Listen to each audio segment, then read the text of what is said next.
Alléluia. Bonsoir bien-aimés dans le Seigneur. Que le Seigneur te bénisse.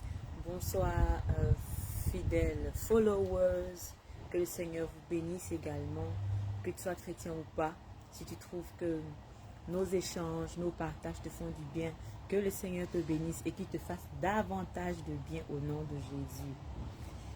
Je suis ravie de vous retrouver ce mardi 19 août. Oui, 19 août, c'est bientôt la rentrée. Les jours passent tellement vite. Je suis ravie de vous retrouver, comme je disais, pour qu'on puisse partager ensemble, qu'on puisse réfléchir ensemble à ces préoccupations qui nous taraudent et que, à la lumière de la parole de Dieu, nous puissions être éclairés et continuer dans notre marche en tant qu'enfants de Dieu. Aujourd'hui, nous allons réfléchir sur une question assez fondamentale. Aimes-tu vraiment Dieu? Elle peut te sembler bizarre cette question, mais je pense que c'est fait sciemment. On va essayer de plonger dans la parole de Dieu, réfléchir ensemble et surtout se laisser guider par le Saint-Esprit pour retenir les leçons à retenir en ce jour. Avant d'aller plus loin, je veux t'inviter à t'incliner dans la présence de Dieu avec moi et prier pour recommander ce temps de partage à notre Dieu. Prions. Papa, je veux te dire merci pour ce moment que tu rends possible. Je veux te prier pour chaque personne qui nous suit en direct, pour tous ceux qui suivront cet enseignement après, pour tous ceux qui se sentiront d'une manière ou d'une autre touchés. Remplis nos cœurs de ton amour et guide-nous dans notre marche avec toi et amène-nous à t'aimer comme tu le veux et non pas comme nous le voulons. Merci de nous diriger, de nous accompagner, de nous éclairer en ce soir. Au nom puissant de Jésus. Amen. Alors, pour répondre à cette question, je veux t'inviter à aller avec moi dans un verset biblique qui, selon moi, peut nous aider à trouver comment est-ce qu'on doit vraiment aimer Dieu. Allons-y dans Deutéronome, le chapitre 6, le verset 5. Tu aimeras l'Éternel ton Dieu de tout ton cœur, de toute ton âme et de toute ta force. On va s'arrêter là. Bien-aimé, à cause du mot tout qui se répète à chaque fois qu'un nouvel élément est cité, je pense qu'on peut déjà retenir que notre Dieu ne veut pas un amour partiel. Il dit tout ton cœur, toute ton âme, toute ta force. Donc, il ne veut pas d'amour partiel. Il attend de nous que nous l'aimions avec tout notre cœur, avec toute notre âme, avec toute notre force. Pas juste des mots, mais un engagement sincère, profond et réel.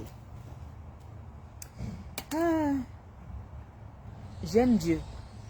Tu aimes Dieu. Nous aimons Dieu. Mais est-ce que nous l'aimons comme il veut?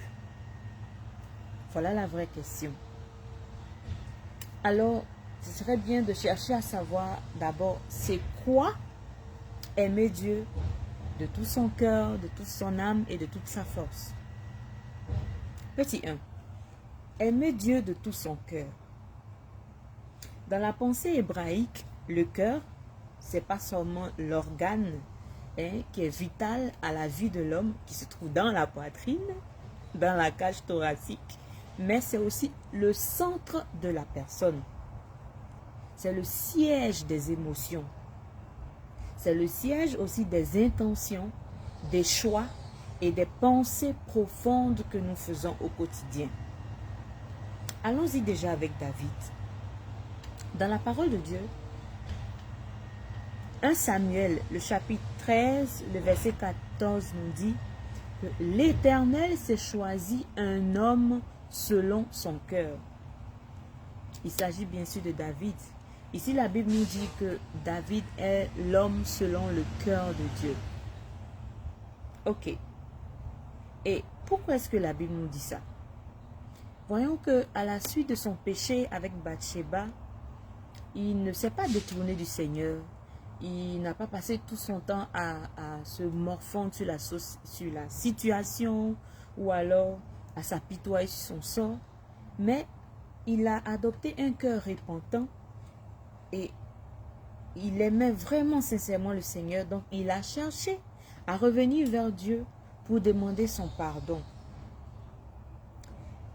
Voyons cela dans Psaume 139, le verset 23 à 24. David prie et il dit: sonde-moi, ô Dieu, et connais mon cœur. Sonde-moi, ô Dieu, et connais mon cœur. Conduis-moi sur la voie de l'éternité. Ici, nous voyons que David livre son cœur à Dieu pour lui demander de prendre le contrôle, d'entrer dans tous les coins et recoins et d'orienter son cœur sur la voie de l'éternité, sur la voie qui va l'amener à son Dieu, sur la voie qui va l'amener à son Créateur. Parce que sur cette terre, malheureusement, nous laissons nos cœurs dirigés par des choses périssables. Elles ne sont même pas éternelles. Tout ce qui est sur cette terre est appelé à finir et appelé à mourir. Voilà pourquoi David demande à Dieu de conduire son cœur sur la voie de l'éternité. Il ne veut pas se limiter à ce qui est sur cette terre-là, parce que souvent c'est un beau leurre. Donc, comment viser ce qui ne finira jamais, ce qui ne périra jamais, ce qui ne perdra jamais définitivement. De nos jours, comment est-ce qu'on pourrait imaginer cela? Imaginons un enfant. Un enfant qui obéit à ses parents uniquement parce qu'il a peur qu'on le punisse. Bien aimé, si c'est seulement parce que l'enfant a peur qu'on le punisse, alors il n'aime pas vraiment ses parents. Il n'a pas vraiment pour désir de leur plaire. Et c'est justement l'inverse que le Seigneur attend de nous. Que nous soyons comme des enfants qui veulent faire plaisir à leur père. Et puisque le souci de l'enfant est de faire plaisir à ses parents, même quand ils ne sont pas là, même quand il ne les regarde pas, même quand il ne le regarde pas, il fait des choses qui leur font plaisir. Il fait des choses qui l'honorent. Et c'est ça aussi, aimer de tout son cœur. Alors, ce que Dieu cherche, c'est un amour de notre part qui est motivé par la qualité de notre relation avec lui et non pas par la peur de la malédiction ou la peur des représailles ou ni même pas la religion. Voilà, parce que la religion, c'est pas ça aimer Dieu. On pourrait donc dire que aimer Dieu de tout son cœur, c'est donner la première place à Dieu dans nos désirs et dans nos choix. Parce que c'est dans ton cœur que naissent les désirs. Comme sa parole le dit encore, fais de l'Éternel tes délices et il te donnera ce que ton cœur désire. Donc le désir vient de ton cœur. Maintenant, quand il a la première place dans nos désirs et dans nos choix, à tous les coups ça marche. Nous devons aussi orienter nos pensées vers lui. Rejeter une double vie ou des pensées impures. Quand je me lève chaque matin, la première personne à qui je dois penser, c'est à mon Dieu. Ça, c'est l'aimer de tout mon cœur. Quand je me lève le matin, oh, comment faire pour que mon Père soit content de moi? Ça, c'est aimer Dieu de tout ton cœur. Quand j'ai besoin de certaines choses, quand j'aspire à acquérir des choses, je dois m'assurer que ces choses-là s'alignent à sa volonté. Ça, c'est aimer Dieu de notre cœur. Lui donner notre cœur tout entier, sans hypocrisie, sans duplicité. Voilà pourquoi moi j'aimerais dire qu'on gagnerait à prier de la manière suivante, comme on le voit dans Psaume 86, le verset 11. Enseigne-moi tes voies éternelles. Je marcherai dans ta fidélité. Dispose mon cœur à la crainte de ton nom. Enseigne-moi tes voies éternelles. Je marcherai dans ta fidélité. Dispose mon cœur à la crainte de ton nom. Ici, le Seigneur ne veut pas seulement des gestes extérieurs qui montrent notre amour pour lui. Il veut aussi que l'état de notre cœur reflète ce que nous voulons bien montrer à lui ou au monde entier. Il veut que notre amour soit authentique, qu'il soit passionné et qu'il soit fidèle. comme un époux ou alors comme une épouse devrait être fidèle à son conjoint. Aimer Dieu de toute son âme, c'est quoi? En hébreu, le mot nefesh, excusez-moi, je ne suis pas très forte là dans la prononciation des mots hébreux, et nefesh désigne la vie. Nefesh désigne l'âme. Nefesh désigne l'être tout entier. Donc en fait, notre âme, c'est ce que nous sommes, pas seulement ce que nous ressentons. Allons voir Daniel.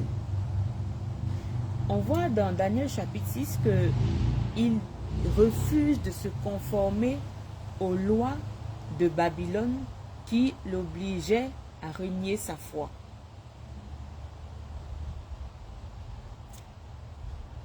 Daniel 6:10, je lis. Lorsque Daniel sut que le décret était écrit, il se retira dans sa maison. 3 fois le jour, il se mettait à genoux, il priait et il louait son Dieu, comme il le faisait auparavant. Nous voyons aussi que Daniel a risqué sa vie. Il a préféré qu'on le tue. Il a préféré risquer même être tué plutôt que de renier son Dieu. Ça, c'est aimer Dieu de toute notre âme. Là encore, je vois un facteur intéressant à la fin du verset qui nous dit « comme il le faisait auparavant ». C'est-à-dire que la situation n'a rien changé à son amour pour Dieu. Aimer Dieu de toute notre âme, c'est avoir un amour qui ne change pas au gré des situations, qui ne varie pas, qui ne vacille pas, qui ne tangue pas, qui n'est pas emporté par tout vent. Un amour fixe, serein et confiant.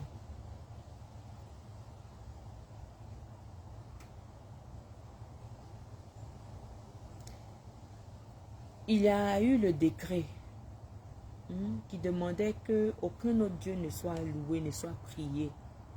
Mais Daniel, il sait qu'il risque la mort. Il va aller prier quand même. Bien-aimé, là Daniel nous montre que Dieu est plus important que sa propre vie. Et c'est à cela que je veux t'inviter ce soir.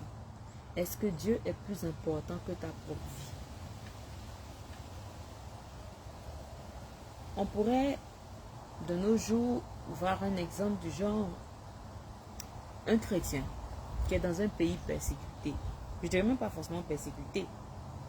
Le pays où tu te trouves, qui est hostile à l'évangile. Peut-être qu'on ne persécute pas de façon ouverte les chrétiens, ou oui ou non, peu importe. Mais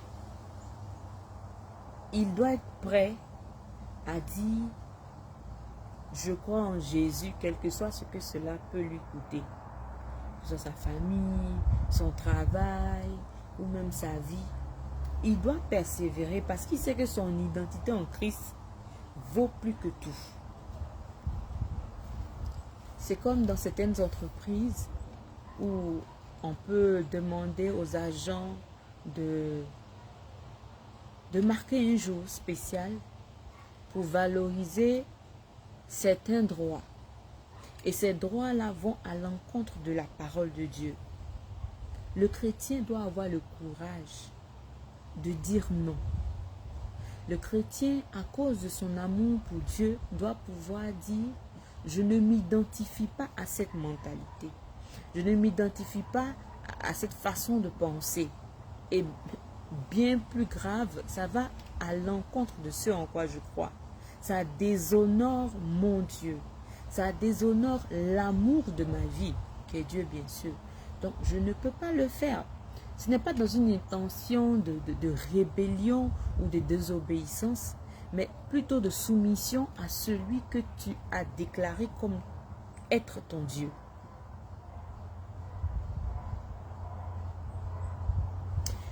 Aimer Dieu de toute son âme, c'est vivre pour lui. C'est afficher qu'on est à lui. C'est même accepter de mourir pour lui si le besoin se présente, si c'est nécessaire. Cela me fait penser à un reportage que j'ai vu il y a 1 ou 2 semaines sur les réseaux sociaux. C'est un pasteur américain, chantre aussi, qui est venu au Canada, je crois à Montréal, je ne sais plus trop, pour un programme de louange. Et le monsieur le fait depuis pratiquement 30 ans maintenant. Chaque année, ou de façon saisonnière en tout cas, il fait le déplacement avec son équipe. Ils viennent avec de grands cars et ils sont en règle avec le gouvernement, tous les papiers qu'il fallait. En tout cas, ils ont eu toutes les autorisations afin d'être en règle avec la législation qui est en cours dans le pays. Et arrivé dans l'endroit où le programme devait avoir lieu, c'est une église même. Il y a eu des manifestants de l'autre côté de la rue qui refusaient que ce serviteur de Dieu-là fasse son ministère. Bien aimé, je vous épargnais les détails, mais il y a eu des représailles. C'était d'abord 1, 2, 3 personnes, après ils avaient des drapeaux pour manifester, et par la suite, ils étaient en train de chercher à agresser même les fidèles. Et le jour où le pasteur a dit qu'il savait que ces personnes-là étaient contre ce qu'il était venu faire, c'est-à-dire adorer Dieu. Et qu'il ne voyait pas, puisqu'il n'est pas en porte-à-faux avec la loi, rien ne pourrait le dissuader. Pourtant, ces personnes étaient assez menaçantes. Au point où ils ont même agressé une journaliste, celle qui faisait le reportage. Elle s'est vue bousculée par un des manifestants. Pourtant, elle ne faisait que son travail. Bien aimé, je t'assure que je me suis mise à la place de ce passage. Je me suis dit, dans ces conditions, est-ce que c'est pas mieux de privilégier la sécurité des personnes qui vont venir? Est-ce que c'est pas mieux de privilégier la sécurité de moi-même, mon équipe, et puis sur soi au programme? Mais non. L'homme de Dieu a refusé de céder au chantage. Et je te dis que le jour même du programme, il y a un des manifestants qui s'est déguisé en un fidèle, habillé de façon très décente et normalement, il est entré dans l'église comme tout le monde et il est allé presque vers l'estrade et il a lancé une bombe lacrymogène, je pense, sur le chantre et sur son podium, 1 ou 2.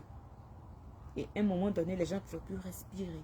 Donc le monsieur s'est fait agresser jusque dans le temple. Mais il n'a pas flanché. Le programme a continué. Ils ont fait sortir la bombe lacrymogène. Ils ont aéré un peu le temple pour que les gens puissent respirer. Ceux qui avaient besoin de sortir pour prendre de l'air. Une grande bouffée d'air parce qu'il y avait aussi des personnes âgées sont sorties. Mais le programme a continué jusqu'à la fin. Voilà comment le Seigneur veut que nous soyons prêts à mourir si besoin est. Ce monsieur-là a aimé Dieu de toute son âme en mettant sa vie en danger pour le nom de celui qu'il aime. Alors, on pourrait terminer en disant, ou alors récapituler en disant que aimer Dieu de toute son âme, c'est être prêt à donner sa vie pour Dieu si le besoin se présente. C'est être prêt à s'identifier publiquement et entièrement comme enfant de Dieu. Par exemple, tes voisins doivent pouvoir témoigner que tu es chrétien. Tes camarades de classe doivent pouvoir témoigner que tu es chrétien. Tes collègues doivent pouvoir témoigner que tu es chrétien. Si on leur demande si tu es chrétien et puis ils sont là du genre, je pense, s'ils hésitent, bien aimé, il faut revoir ta manière d'aimer Dieu de toute ton âme. Il faut que ce soit une évidence, sans équivoque. Que le Seigneur nous aide à cela. Aimer Dieu de toute son âme, c'est aussi se laisser transformer dans notre caractère, dans notre identité profonde. Si tu es quelqu'un de très colérique, tu dois pouvoir demander à Dieu de transformer ce caractère-là qui n'honore pas son nom, parce que tu es son enfant. Si tu es quelqu'un qui prend plaisir à médire, à critiquer, à calomnier, ça doit changer. En tant que personne qui aime Dieu de toute ton âme, ce n'est pas de ta bouche que les critiques à l'encontre des serviteurs de Dieu doivent sortir. Ce n'est pas de ta bouche que les critiques contre, l'Église de Jésus doit sortir. Bien au contraire, comme Christ a aimé l'Église, tu dois aussi aimer l'Église. Et si tu y trouves des failles, que tu fléchisses genoux et que tu pries, ou si le Seigneur te le permet ou tu t'en convaincs, tu te lèves, tu vas voir la personne concernée et avec amour, tu lui partages la remarque que tu as faite pour qu'elle puisse s'améliorer et non pas se cacher derrière les murs, derrière les clôtures pour médire, pour critiquer. Là, finalement, il n'y aura aucune différence entre toi, le chrétien, et celui qui n'est pas chrétien. Allons-y voir ce que c'est que aimer Dieu de toute sa force. Aimer Dieu de toute sa force. La force, c'est tout ce qui représente force physique, la force physique, l'énergie, le temps, les ressources matérielles, financières, l'influence que tu peux avoir, même ta notoriété. En tout cas, tout ce que tu peux mobiliser pour servir Dieu. Voyons ici un exemple d'aimer Dieu avec sa force.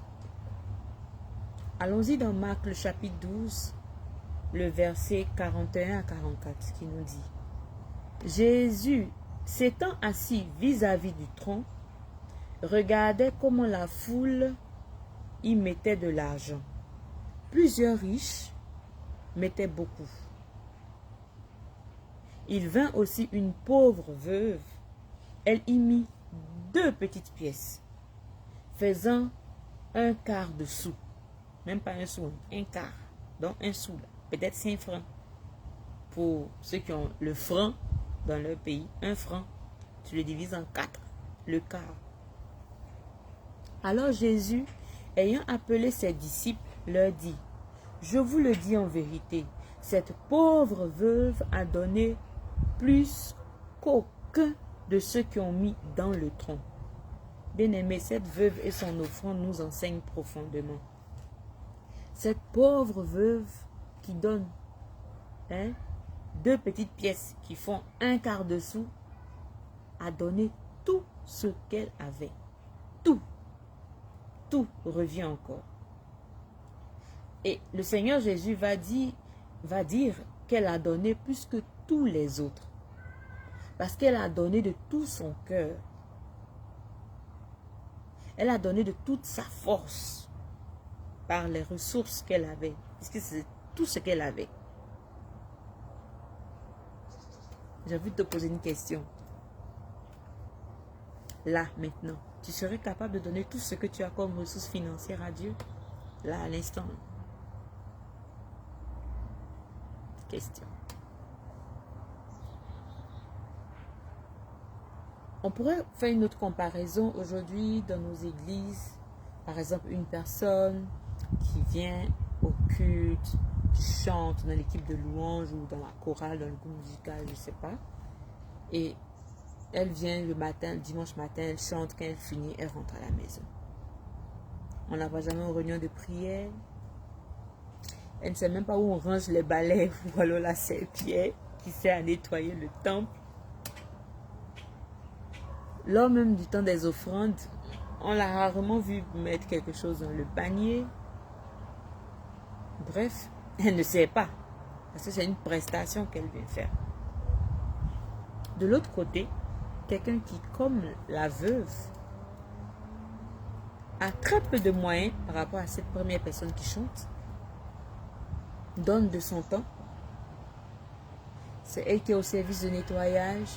C'est elle qui est là à l'accueil et à l'installation. Ou alors c'est elle qui est à l'école de dimanche, qui s'occupe des tout petits, qui a un autre talent que le Seigneur a mis en elle et qui utilise ce talent-là pour le service de Dieu. Cette personne est présente à toutes les réunions de prière. C'est ce genre d'amour avec la force que le Seigneur attend de nous. Nous voyons donc que aimer Dieu de toute sa force, c'est offrir toutes ses ressources, ses capacités et ses opportunités pour la gloire de Dieu. Aimer Dieu de toute sa force, c'est utiliser son corps, ses mains, ses talents pour le royaume. Je fais une petite parenthèse. Bien-aimé, toi, le dimanche matin, pendant le temps de l'adoration ou de la louange, en tout cas pendant le culte, pendant que tout le monde est debout, pour chanter Dieu, pour l'acclamer, pour le danser, toi, tu es assis, les jambes croisées. Je m'interroge, qu'est-ce qui se passe? Est-ce que c'est parce que tu ne te portes pas bien? Bon, d'accord, peut-être ça pourrait être excusable, mais c'est juste par confort. Si c'est par confort, revois s'il te plaît ta manière d'aimer Dieu de toute ta force. Mettre à disposition tes biens matériels, ton argent, ton temps, ton projecteur si tu en as un et qu'il y a le besoin à l'église. Pas forcément d'offrir. Si tu offres, tant mieux. Mais si tu n'as pas offert, mais au moins tu sais qu'il y a le besoin, tu en as. Et au lieu de laisser l'église aller faire une location, tu viens, tu prêtes le tien. C'est aussi donner et aimer avec ta force.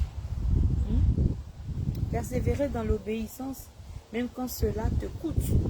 Ou même quand cela est lourd parce que tu es fatigué. Comme quelqu'un, peut-être tu as une semaine vraiment épuisante, tu es rentré de mission le samedi tard, le même dimanche, tu sais que c'est le culte, tu ne veux pas rater le culte. Le Seigneur sait que tu es fatigué. Lui-même, il sait que tu n'as pas fait exprès, tu es épuisé. Mais malgré tout, tu te lèves le matin, tu dis Seigneur, je suis épuisé, mais s'il te plaît, donne-moi la force parce que je veux aller dans ta maison, je veux pouvoir communier avec mes frères et mes soeurs, partager l'amour que j'ai pour toi avec eux. Ça aussi, c'est aimer Dieu de toute ta force.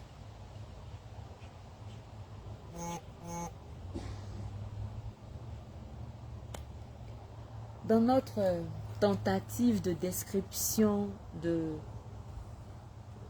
aimer Dieu de tout son cœur, aimer Dieu de toute son âme et aimer Dieu de toute notre force, nous avons, sans le vouloir, commencé à donner des pistes sur comment aimer Dieu avec de la manière dont il s'attend. Mais on va revenir encore là-dessus. Tu veux aimer Dieu de tout ton cœur? Je te propose ces astuces. Commence déjà à examiner tes pensées. D'accord? Sur qui ou sur quoi sont-elles centrées? Elles sont centrées sur Dieu? Ou alors elles sont centrées sur toi? Elles sont centrées sur ton conjoint? Elles sont centrées sur tes enfants? Elles sont centrées sur ta famille? Elles sont centrées sur ton bien-être? Elles sont centrées sur qui exactement? La réponse doit être Dieu. Maintenant, selon Matthieu 6, 24, je veux aussi t'encourager à prier pour que ton cœur ne soit pas partagé. Parce que la parole de Dieu nous dit qu'on ne peut servir deux maîtres sans que l'un ne soit trompé. Tu seras bien obligé de l'admettre, bien-aimé. Tu ne peux pas servir maman et servir Jéhovah. Ce n'est pas possible. Ils sont aux antipodes. Donc forcément, il y a un que tu trompes et il y a l'autre qui est mis en valeur. Donc fais ton choix. Demande donc à Dieu de t'aider à avoir un cœur qui est tout à lui, qui n'est pas du tout partagé. Sinon, tu risquerais de ressembler à un époux ou à une épouse qui est avec son conjoint et qui, pendant qu'il est avec ce conjoint-là, se met à convoiter une autre personne dehors. C'est de l'infidélité. Et c'est pareil aussi dans ton amour avec Dieu. Si pendant que tu es censé penser à Dieu, lui dis combien tu l'aimes, il y a autre chose qui vient aussi envahir tes pensées ou alors qui prend la place que Dieu devrait prendre dans ton cœur, je suis désolée de te dire que tu es infidèle à Dieu. Que le Seigneur nous aide à avoir un cœur tout à lui qui n'est point partagé. Comment aimer Dieu de tout ton cœur? Apprends à aimer ce que Dieu aime et à haïr ce qu'il est. Dieu aime quoi? Il aime la joie, il aime l'amour, il aime la bonté. Es-tu joyeux? Donnes-tu de l'amour? Es-tu bon? Il déteste le péché, il déteste la calomnie, il déteste les critiques, il déteste les mensonges. Est-ce que tu mens tout le temps? Est-ce que tu passes ton temps à médire? Est-ce que tu hais les gens? Est-ce que tu essaies de rendre le mal par le mal? Apprends à aimer ce que Dieu aime et à haïr ce que Dieu hait. C'est capital. Voilà pourquoi Proverbe 4, 23 nous dit: garde ton cœur plus que toute autre chose, car de lui viennent les sources de la vie. Une petite parenthèse, bien aimé, j'aime particulièrement ce verset parce que je trouve qu'il me préserve de l'amertume. Quand une situation arrive et qu'elle me cause de la peine, s'il faut pleurer, je pleure. S'il faut se fâcher, je me fâche. Mais après, je m'efforce de me ressaisir au plus tôt et je demande au Seigneur de préserver mon cœur. Parce que je ne veux pas que l'amertume prenne la place. Je ne veux pas que Satan ait de quoi m'accuser devant le trône de grâce. Je n'en ai pas besoin dans ma relation avec Dieu. Et j'espère que ce sera également ton cas. Veux-tu aimer Dieu de toute ton âme? Si la réponse est oui, voici mes conseils pour toi ce soir. Demande-toi, est-ce que ton identité est d'abord en Christ?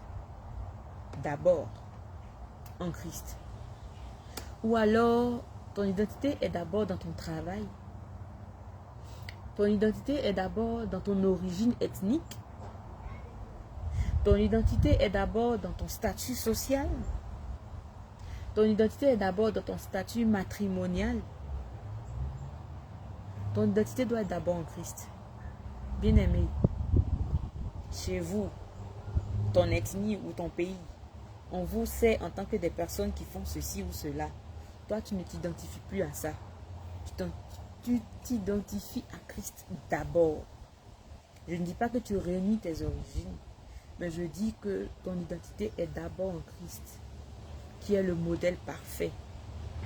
Et ensuite, tu parles ta langue maternelle, bien sûr. Et ensuite, tu fais ce qui est positif, qui honore Dieu, que les gens de ta région ou de ton pays font. Mais tu ne mets pas au devant ces facteurs-là avant de dire que tu es chrétien. Non. Es-tu prêt à perdre pour Dieu? Est-ce que tu es prêt à perdre ton confort pour Dieu? Est-ce que tu es prêt à perdre ta réputation parce que tu as choisi Dieu?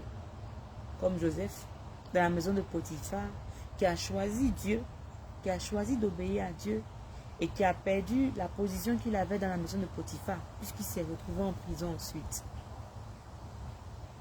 Est-ce que tu es prêt à perdre tes privilèges pour Dieu? J'espère que oui. Parce que lui, il est le rémunérateur suprême et il possède toutes choses. C'est lui qui a créé toutes choses, toute richesse. C'est quoi le confort ou alors le privilège que tu avais assez spécial qui te fait croire que si tu les perds, Dieu n'est pas capable de te restituer bien au-delà? Job a tout perdu, juste parce qu'il était intègre. Mais le Seigneur lui a restitué tout cela au double. C'est du même Dieu qu'on parle. Ce n'est pas une affaire de... C'est le Dieu de l'Ancien Testament et aujourd'hui on est dans les temps modernes. C'est le même Dieu. Il n'a pas changé. Sa parole dit qu'il est le même hier, aujourd'hui et éternellement. C'est nous malheureusement qui changeons au gré de nos humeurs. Est-ce que tu arrives à témoigner de lui, même quand ce n'est pas fashion, même quand on dira que tu n'es pas à la mode, même quand on dira que ce n'est pas dans la mouvance du moment, même quand c'est risqué, est-ce que tu es prêt à témoigner de lui? J'espère que ta réponse est oui. Si ce n'est pas le cas, demande-lui de t'aider à l'aimer de toute ton âme. Luc 9, 24 nous le dit clairement. Car celui qui voudra sauver sa vie la perdra. Mais celui qui la perdra à cause de moi la sauvera. Je ne dis pas moi, Anita, je parle de Dieu. Veux-tu aimer Dieu de toute ta force? Alors, demande-toi encore. Est-ce que ton temps libre est pour Dieu? Ou bien il est seulement pour toi? Quand on parle d'une activité au niveau de l'église, est-ce que tu es enthousiaste de pouvoir y participer? Est-ce que tu as hâte de voir le programme arriver? Quand on cherche des volontaires pour le nettoyage du temple, par exemple, lèves-tu ton doigt automatiquement? Quand on cherche des volontaires pour organiser un programme, pour faire la cuisine, pour recevoir des étrangers, est-ce que tu es prompte à le faire? Si la réponse est non, demande au Seigneur de t'aider. Parce que c'est aussi ça, aimer Dieu de toute notre force. Es-tu fidèle dans le service? Tu as décidé d'intégrer l'équipe, je sais pas, de l'école de dimanche, par exemple, avec les enfants. Mais en réalité, tu viens une fois dans le mois. Mais tu es disponible une fois dans le mois. Ou alors tu es ponctuel une fois dans le mois, ce qui fait que tu n'arrives pas à servir comme il se doit. C'est un engagement que tu as pris. Il faut que tu le respectes. C'est aussi ça, aimer Dieu de toute ta force. Es-tu généreux? Es-tu bon? Est-ce que tu t'engages réellement? D'ailleurs, donnes-tu ta dîme? Cette 10e partie que le Seigneur veut utiliser comme un test pour vérifier à quel point on est prêt à lui faire confiance pour la gestion de nos 100%. Ok, tu donnes ta dîme. Et les offrandes? Ça t'arrive souvent? S'il te plaît, fais-le de façon plus récurrente et tu verras la main de Dieu agir dans ta vie. Es-tu prêt à te fatiguer physiquement pour Dieu? À donner même quand ce n'est pas confortable.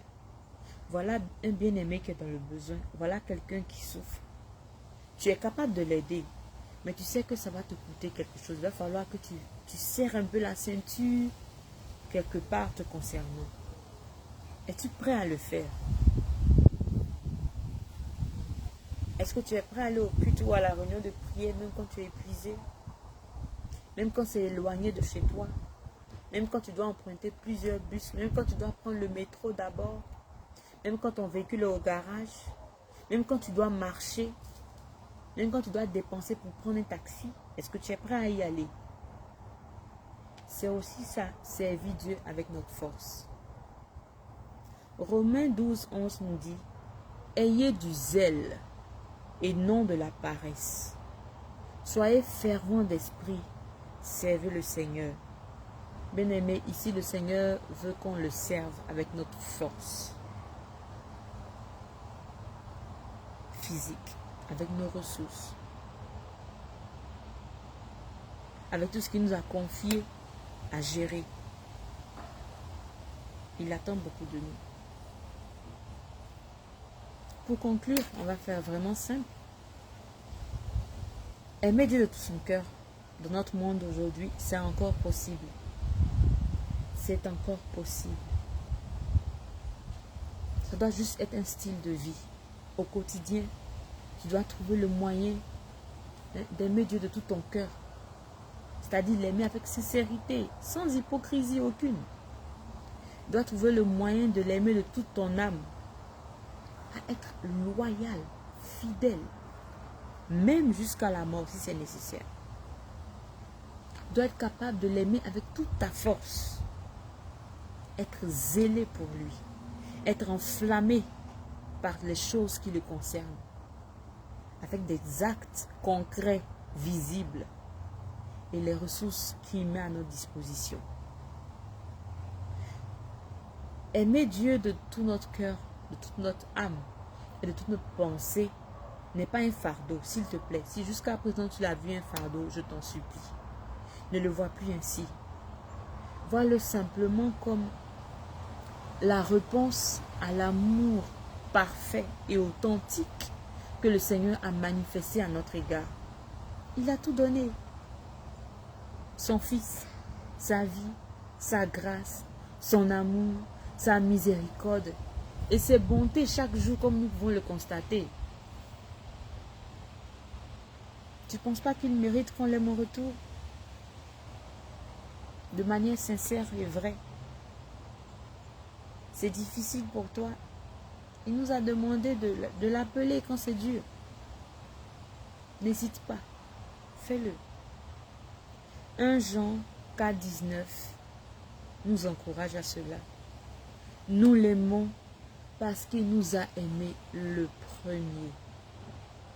Bien-aimé, le Seigneur ne nous a pas créés et ensuite aimés.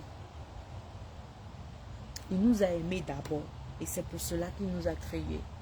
Donc imagine à quel point nous lui faisons mal au cœur quand nous posons des actes qui prouvent qu'on jette aujourd'hui son amour. Toi-même en tant qu'être humain, imagine quelqu'un que tu aimes et qui utilise chaque acte de ton amour comme quelque chose de malpropre, de malsain, qui s'en fout littéralement de toi. Tu seras blessé. C'est ce qu'on fait à Dieu à chaque fois qu'on refuse de répondre à son amour. Prions ensemble.